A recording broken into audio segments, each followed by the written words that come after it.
Welcome back to another thrilling episode of Hacker Hacks, the podcast that dives deep into the world of cybersecurity, keeping you informed about the latest cyber threats and defenses, guiding you through the maze of digital dangers that are emerging around the globe.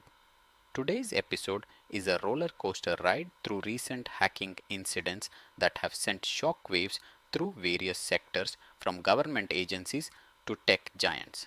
We've got a lot to cover, so buckle up as we explore these critical cybersecurity breaches and their far reaching implications. Sonar's team discovered two critical vulnerabilities in Jenkins CI/CD software CVI 2024-23897 and CVE 2024-23898, enabling unauthorized file reading, code execution, and command execution via WebSocket hijacking. Notified in November 2023, Jenkins fixed these in January 2024. Users must urgently update to Jenkins 2.442 or LTS2 426.3 to mitigate risks, as exploits are already public. The vulnerabilities pose a significant risk to the 44% market share of Jenkins in agile development environments. In November 2023, Planet Home Lending experienced a ransomware attack that compromised the social security numbers of 199,873 customers. This breach, which occurred on November 15th, was discovered the same day. The attack exploited vulnerabilities in the lender's information security systems purchased from Citrix Systems. The breached data included names, addresses, social security numbers, loan numbers, and financial account numbers of customers. Citrix's vulnerability, known as Citrix Bleed, was discovered in August, allowing hackers to bypass multi-factor authentication. Citrix began releasing software updates in October. The attackers, identified as Lockbit, exploited this vulnerability to access Planet Home Lending's systems. Planet Home Lending has notified the FBI and engaged a third-party consultant for a risk assessment. They are offering affected customers 24 months of free credit monitoring and identity theft protection through Experience Identity Works, along with up to $1 million in identity theft insurance. The incident is part of a series of cyber attacks targeting mortgage companies, with similar breaches reported at Mr. Cooper, Loan Depot, Premium Mortgage Corp, and United Home Loans. In early 2024, Apple released a patch for a zero-day vulnerability, CVE 2024-23222, actively exploited in its devices, including Apple TVs, Macs, and iOS devices. This type confusion vulnerability in the Safari WebKit allowed attackers to execute arbitrary code via malicious web pages. Alongside this, Apple patched three other vulnerabilities affecting Safari, CVE 2024-23211, exposing private browsing activity, CVE 2024-23206, allowing user fingerprinting, and CVE 2024-23213, another code execution flaw. Updates were released for various Apple operating systems, emphasizing the importance of updating devices due to the severe security risks involved. SolarWinds is challenging the SEC's fraud charges related to the 2020 Sunburst attack, accusing the agency of re-victimization. The SEC alleged SolarWinds and its CISO misrepresented cybersecurity practices and failed to disclose known risks from their 2018 IPO to December 2020.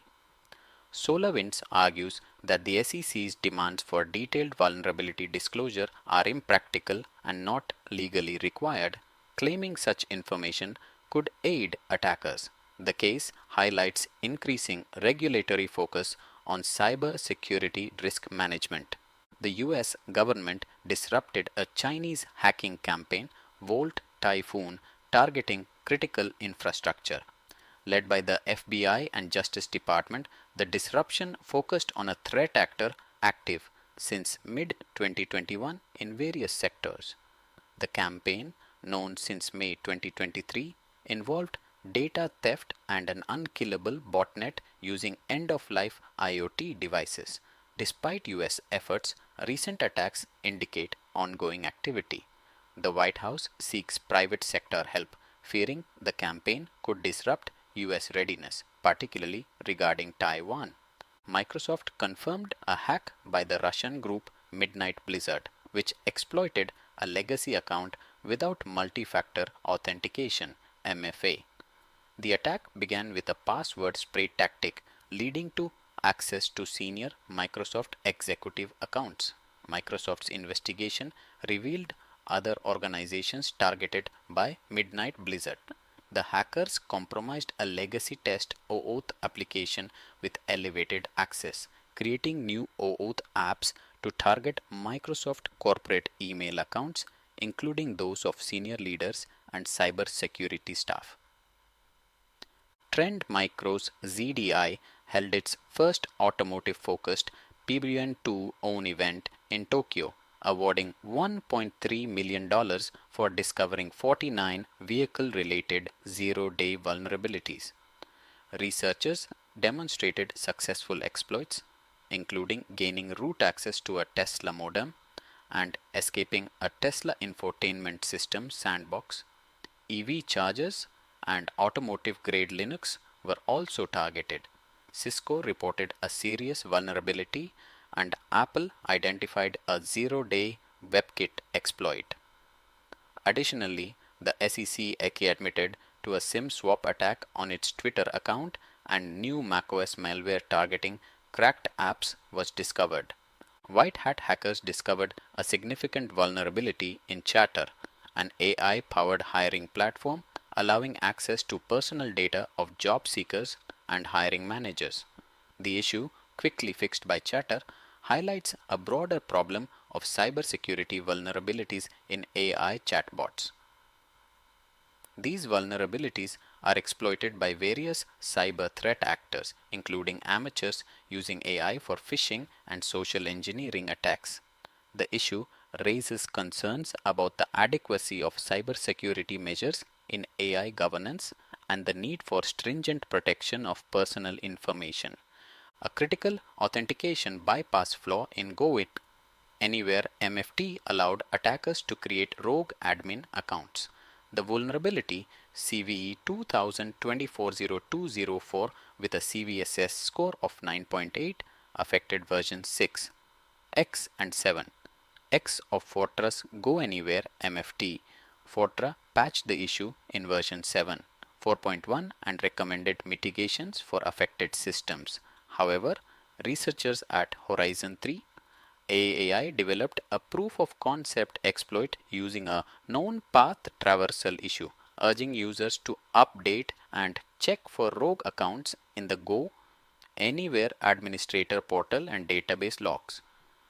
Unpatched security vulnerabilities in Ivanti VPN products used by the Department of Defense and its contractors are being exploited by nation-state spies and cyber criminals.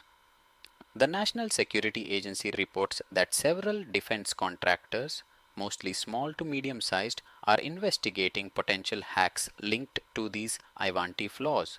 The exact number of affected contractors is unclear due to ongoing investigations and the multitude of recent security flaw disclosures. The Cybersecurity and Infrastructure Security Agency is also investigating potential hacks at about 15 agencies using Ivanti products.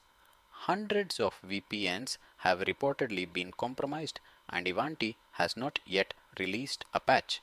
The defense industrial base, comprising over 100,000 contractors, faces challenges in assessing the full impact and scope of potential hacks.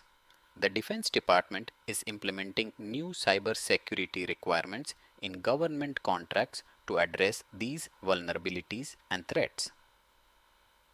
Further details on the sector's response to these incidents are anticipated in the coming weeks. As we reach the end of today's episode, it's clear that the digital landscape continues to be a battleground for cybersecurity experts and hackers alike.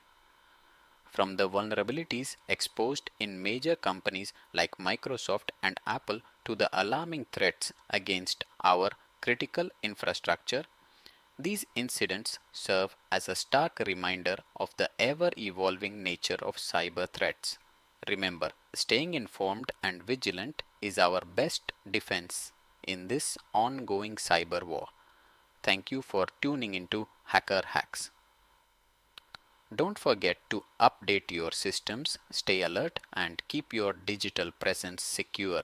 Until next time, stay safe in the cybersphere.